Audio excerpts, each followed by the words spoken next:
राधे राधे दोस्तों, जय श्री कृष्णा। कैसे हैं आप सब? कान्हा जी की कृपा से आप सब अच्छे होंगे।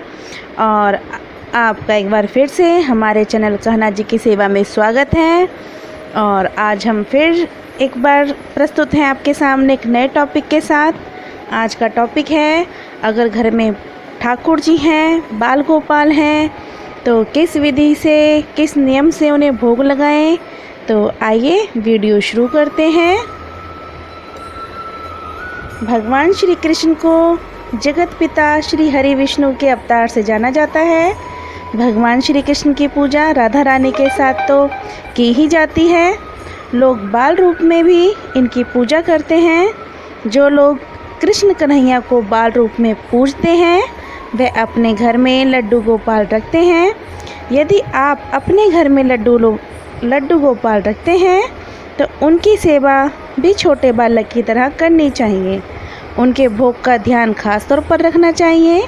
वैसे तो शास्त्रों के अनुसार 56 भोग लगाए जाते हैं, परंतु घर में यह सब संभव नहीं हो पाता।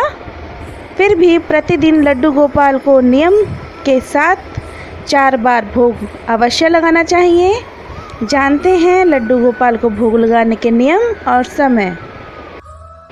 सबसे पहले सुबह उठते ही लड्डू गोपाल को भोग लगाना चाहिए। सुबह आप जिस भी टाइम उठते हैं, 5 बजे, 6 बजे, 7 बजे, सबसे पहले जब आप उठते हैं तो उसी बीच में घंटी बजाकर या ताली बजाकर लड्डू गोपाल को जगाना चाहिए।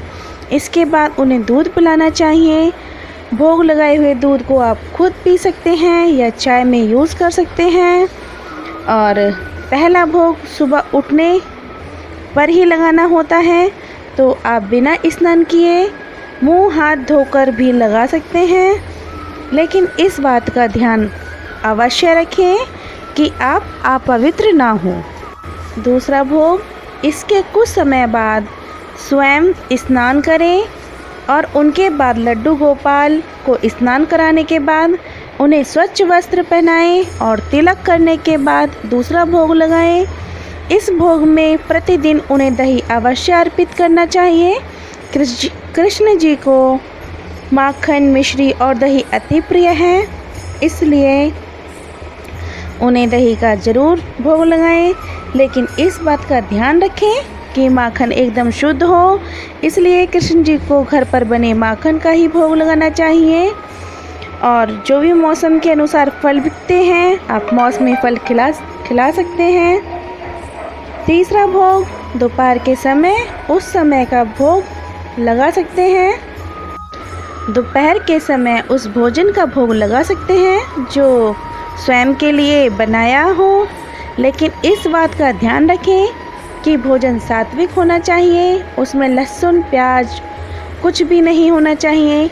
इसके अलावा आप घर में फल, मिष्ठान, जो भी सात्विक चीज़ लेकर आते हैं उसमें से सब प्रथम कान्हा जी के लिए अवश्य अर्पित करें भोजन में।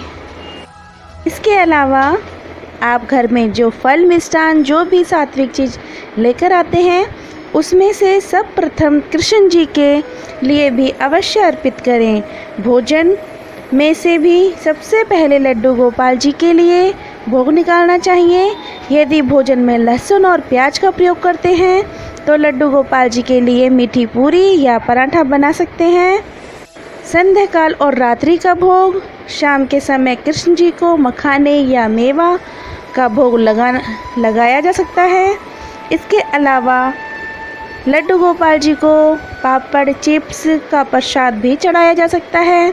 रात्रि के समय जो भी भोजन बनाया हो उसमें से सबसे पहले लड्डू गोपाल जी को भोग लगाएं और उन्हें शयन करवाने से पहले दूध पिलाना चाहिए।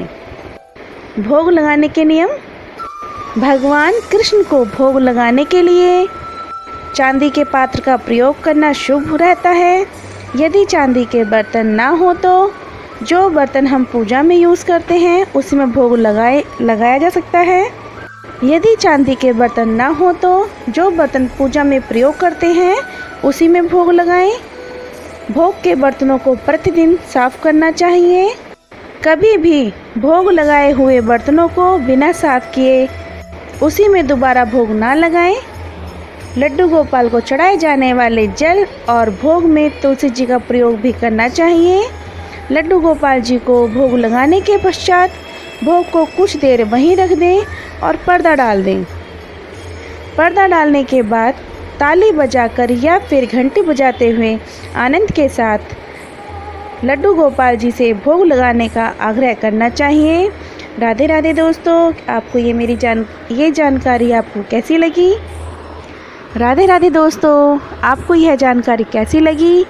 अच्छी लगी तो मेरा चैनल सब्सक्राइब कीजिए, कमेंट कीजिए, लाइक कीजिए, शेयर कीजिए। और सबसे ज़रूरी दोस्तों, अगर आपको मेरी वीडियो अच्छी लगती है तो मेरा चैनल सब्सक्राइब कीजिए, लाइक कीजिए, कमेंट कीजिए।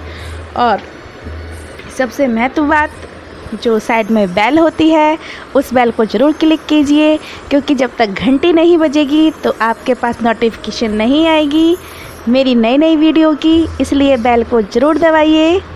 राधे राधे दोस्तों।